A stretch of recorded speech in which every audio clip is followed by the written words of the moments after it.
Hi kids, welcome to meditation 52 of the Dudeist and Taoist Te Ching. Today's meditation comes to you from Mount Charleston and the site of a very moving memorial to victims of the Cold War. I would like to show you the aspects of those first. This is a propeller of a plane that went down in 1955, November 17th, 1955 to be exact. At 6:58 a.m., a Douglas C-54 departed from Lockheed's Air Terminal in Burbank, California. On board were 14 individuals, including Air Force personnel, engineers, scientists, and CIA officials. Their destination was top secret, Area 51, where the United States housed one of its most secret Cold War projects, the U-2 reconnaissance aircraft. Francis Gary Powers, you might remember him. He would like you to. Not long after takeoff, the C-54 encountered an early winter storm. In order to maintain secrecy, flights in and out of Area 51 operated under tight restrictions, requiring pilots to fly under visual flight rules without the benefit of navigation instruments. Battered by high winds and snow flurries, the C-54 was doomed. At 8:19 a.m., the C-54 crashed near the peak of Mount Charleston, right over there. And that's the other part of the memorial I'll show you in a moment. Right behind it is Mount Charleston, killing all 14 men on board. So secret was the crew and passengers' involvement in the U-2 project that the families were not told the details of the mission or of their deaths for over 4 decades. One could presume it was guessed at some point. In reverent memory, let it be known that James F. Brady, James W. Brown, Clayton D. Ferris, Guy R. Fasolis, John H. Gaines, Fred F. Hanks, Richard J. Rudel, Rodney H. Krymendall, William H. Marr, Terrence J. O'Donnell, George M. Pappas Jr., Harold C. Silent, Edwin J. Urolatis, and Paul E. Winham are silent heroes of the Cold War. This is all that remains of them. And the bigger monument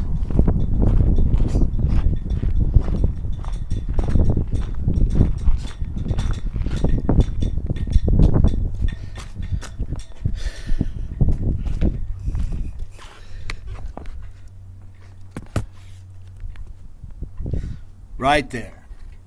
It says Silent Heroes of the Cold War, National Memorial. Today, every inhabitant of this planet must contemplate the day when this planet may no longer be habitable.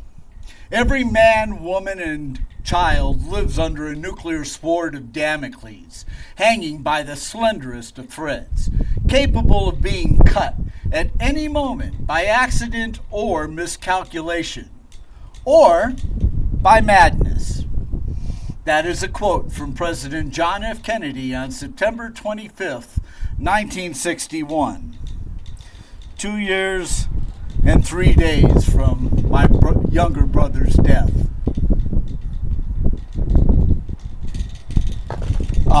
Birth, not death. That's just wishful thinking.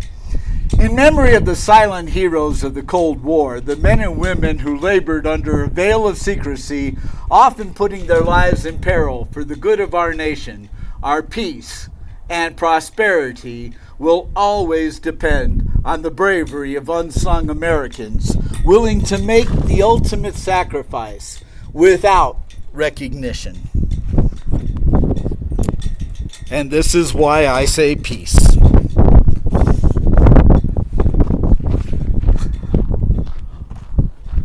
There's that propeller. And now, without further ado, let's read Meditation 61, I believe it is. I'm sorry, 52. Meditation 52. In 1919, Dwight Goddard titled it The Tao's Light. When creation began, the Tao became the world's mother. When you know your mother, you also know that you are her child. When you recognize that you are a child, you will stay close to your mother so she can keep you safe. Those who watch their mouths and guard their actions will be free from trouble to the end of life. Those who babble and meddle in others' business cannot escape from trouble, even to the end of life. To recognize your insignificance is empowering. To show sympathy is strength. Those who follow the Tao's light arrive at enlightenment. And Dwayne Yutzi put it this way: the progenitor of the world may be thought of as its mother. You must first learn to fathom the mother in order to understand the children. Then, once the children are made sense of, you can return to the maternal bosom, and she will protect you from all the peril in the world. Temper your senses, cultivate restraint, and you will enjoy a life of peace. Alternatively, keep your mouth always open, multiply your activities, and you will invite all the trouble in the world. Cherishing the insignificant reveals great profundity. Aligning with the fragile confers great strength. Use Tao to illuminate things instead of doctrine. This will help safeguard you from misfortune. It is a practice which inculcates insight. And the Dudeist version says, the origins of the Dude are in the Port Huron statement, the manifesto for its time and place. Dig the decree and you dig the Dude. Read the uncompromised first draft. You can imagine where it went from there. The bums. Keep your voice down in a family restaurant. Do not step on anyone's toes. Make everything a First Amendment issue, and everything will be a fucking travesty with you, man. Father's this is vanity. Do you have to use so many cuss words when you're doing business? Have it your way, dude, and you'll fuck this up. Sympathizing here makes you a worthy fucking adversary. Why don't you fucking listen occasionally? You might learn something. What do all those mean? Let's turn to the notes. 60 plus years after the 1960s cultural and political revolutions, many of us still look back on that time with wonder, nostalgia, and various degrees of disappointment. Much of what transpired is kept alive via fashion and music, and a great deal of our civil landscape continues to be informed by the aspirations of those far-out Dudeist revolutionaries. Though considered a seminal harbinger of the revolutions to come, the 1962 Port Huron statement remains relatively unread, partly because its invocations can seem a little romantic from the vantage point of contemporary times. It's also a little unfocused, as most manifestos can be, usually written as they are by committees of first-time authors with great passion and earnestness during all-night coffee and cigarette lunches. Nevertheless, its central message not only pinpoints the essence of the 1960s, but also that of Taoism itself, organicism,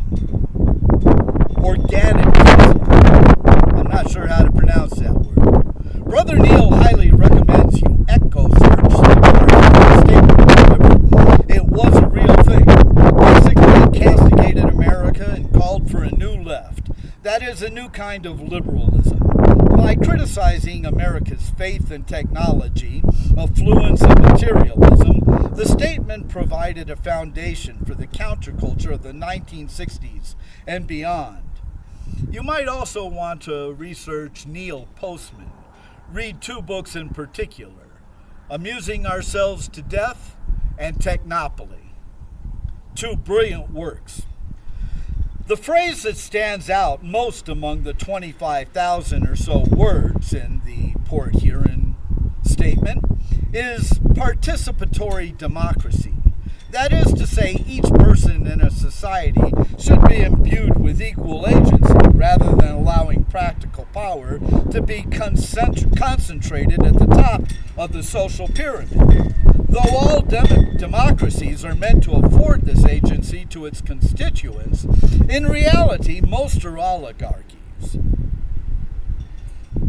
In case you're experiencing a bit of deja vu, some of this chapter's notes were already touched on in Meditation 39, which generally only pay lip service to truly democratic ideas, and only so long as they don't threaten entrenched interests by too great a degree. The Tao Te Ching itself counsels that rulers may not want to empower people too much because ordinary human ego is a flawed device. It regards itself as much wiser than it actually tends to be.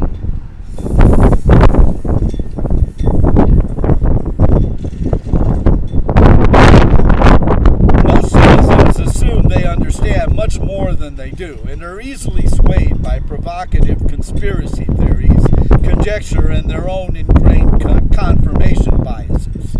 Democracy is founded on the belief that organic, bottom-up groups' dynamics will render better solutions to problems than a top-down, centralized form of government, such as we see in communism and fascism. That belief has largely been proven valid. Any ignorance, narrow-mindedness, and self-serving objectives present in a general population seem to be consistently overcome by the self-correcting power of an open system in which protocol is arrived at by the democratic legislation rather than the centralized decrees of a closed system. This is the very definition of organicism, that since hierarchical structures unfold from the bottom up, period, to flourish, their elements must be allowed agency and flexibility in their operation and organization. However, as our current so-called liberal democracies may not be as open and democratic as they claim to be, the Port Huron statement accurately presaged the increasing concentration of power in corporations, political factions, and the military-industrial complex. Thus, many today suggest that the overall flourishing of our societies has been impeded by a clever and conscious decision by elites to consolidate their influence behind layers of baffling complexity and political sleights of hand. If so, what we perceive as a largely free society organized from the bottom up may in fact be at least partially illusory. Though they descend from different lineages, liberal and libertarian, the Dude and Walter each represent opposing currents of free agency in the political spectrum. In a nutshell, liberals hold that our freedoms must be legislated and protected by government, whereas libertarians contend that any governance necessarily impinges upon our freedoms. Politically, their objectives are the same, with both sides fundamentally opposed to fascism of any stripe. Yet their methods are informed by different presumptions about the nature of systems. That is, liberals seem to believe that structure is just as important as agency, fearing that without a lattice holding it all together, like a rug, agency will get out of hand and the system will collapse into cancer or outright chaos. Libertarians seem plagued by the opposite anxiety, that structure is always prone to grow and take over a system, and if not kept to a bare minimum, will increasingly encroach upon and crush the agency of its elements. Where does the Tao Te Ching stand on this? On one hand, it seems to hold up the idea that nature works best when utterly unimpeded. That's libertarianism. But then goes on to suggest that just as nature naturally strives towards equilibrium, the enlightened leader should also help to redirect resources from the overabundant and replenish the needy. That's liberalism. In the semi-dystopian world of the Big Lebowski, both liberals and libertarians have plenty to grouse about. The consolidation of power in the hands of the wealthy, the elder Lebowski, the needless invasion of a foreign nation, Iraq, and the quashing of civil liberties among the disenfranchised, the Malibu Police Department. And yet, where the Dude and Walter truly differ is not in their politics. The Dude has largely abandoned his anyway, but in the way in which they deal with their failure. Walter digs in. The Dude digs deeper. According to this verse of the Tao Te Ching, it is incumbent upon ourselves as individuals to understand the nature of the world so that we can better understand its people. Too often we fail to dig deep enough into the objectives and fears of our adversaries to understand their motivations. Even worse, we act as if we have everything figured out, remaining unwilling to budge, lest we lose face or our tactical position be lost. Though the Dude is outwardly confident that Walter is an asshole and that there isn't any connection between Vietnam and Bunny's kidnapping, he is quick to revise his thinking when confronted with contradictory data. Moreover, as many have pointed out, Walter is actually right about several things. And Gary Francis Powers went down as well. So the entire U-2 mission was pretty much a failure. The Dude's righteous indignation, and ours, actually prevented him from entertaining unlikely possibilities. But of course we should not begrudge the Dude. Like Socrates, he is the only one who knows he knows nothing for certain, and learns from that. Given we're all deluded most of the time, it's imperative that we employ as large a sample size as possible, thereby canceling out our margins of error. This is, after all, the way the scientific method works. When we generate and encourage as much free agency as possible with an appropriate degree of structure, we sow and reap the resources necessary to overcome top-down patriarchal vanities and harness the organic bottom-up momentum that generates all the ingenuity in the world. Our basic freedoms, Dude. You're goddamn right we're living in the present.